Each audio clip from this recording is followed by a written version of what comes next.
नमस्कार। अभी हम नारायण सेवा संस्थान कैथल की जो मेन ब्रांच है, इनकी जो मेन ऑफिस है वो उदयपुर में है और कैथल में मैं डॉक्टर दया गुप्ता मानव मंदिर नारायण सेवा संस्थान कैथल में पधारी हूँ। यहाँ पर पहुँचने के बाद हमारा सबसे जो मुख्य जो केंद्र है वो कैथल में है और उनका जो एक सेक्शन है जिसमें अनेक प्रकार की सेवाएं चलती हैं, जैसे कंप्यूटर सेंटर है, सिलाई सेंटर है, मोबाइल सेंटर है और हमारा फिजियोथेरेपी सेंटर है। तो एक सेक्शन ऐसा भी है जहाँ पर हैंडीकैप पीपल्स के लिए जो कि किसी भी कारणवश अपने अंग खो बैठे हैं उनके लिए यहाँ पर अंग बनाए जाते हैं।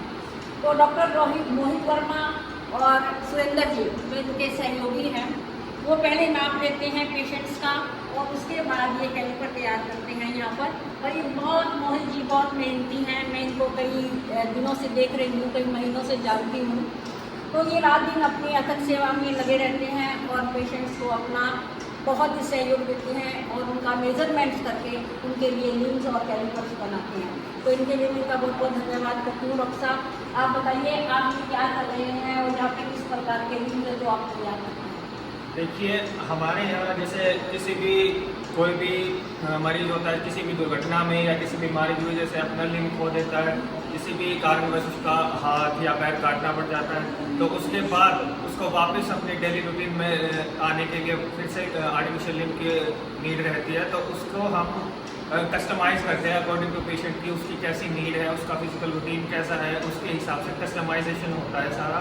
पहले मेजरमेंट होती है, फिर असेंबलिंग होती है पार्ट्स की, नी जॉइंट की, फुट की, और उसके बाद फिर कंप्लीट तैयार होने के बाद पेशेंट का ट्रायल किया जाता है कि कहीं कोई प्रॉब्लम तो नहीं है, कोई दिक्कत, उसकी अलाइनमेंट करनी पड़ती है।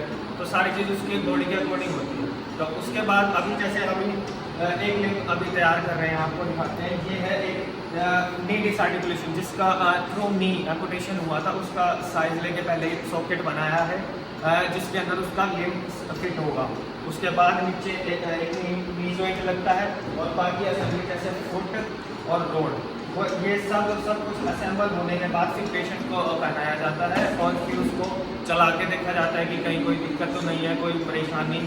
तो वो उसके बाद जब पेशेंट ओके हो जाता है तो उसको फाइनलाइज करके पेशेंट अपनी डेली रूटीन पूरी कर लेता है कि वो इंडिपेंडेंट हो जाता है, कि किसी के डिपेंड नहीं रहता कि कोई आके उसका कुछ काम करवाएगा, वो सेल्फ इंडिपेंडेंट हो जाता है। मोहित जी, इसके लिए आपका बहुत बहुत धन्यवाद जो आपने अपना कितना कीमती समय दे करके हम सबको इसके बारे में अवगत कराया है। और मैं इस वीडियो के माध्यम से doctor Daya Gupta care and share foundation के माध्यम से जनता से ये अपील करना चाहूँगी, जो भी हमारे बहन भाई अपने किसी कारणवश अंगों को खो चुके हैं वो यहाँ आकर फ्री ऑफ कॉस्ट अपना इलाज करा सकते हैं। बहुत बहुत धन्यवाद सुरेंद्र जी, बहुत बहुत धन्यवाद Mohit ji, thank you very much.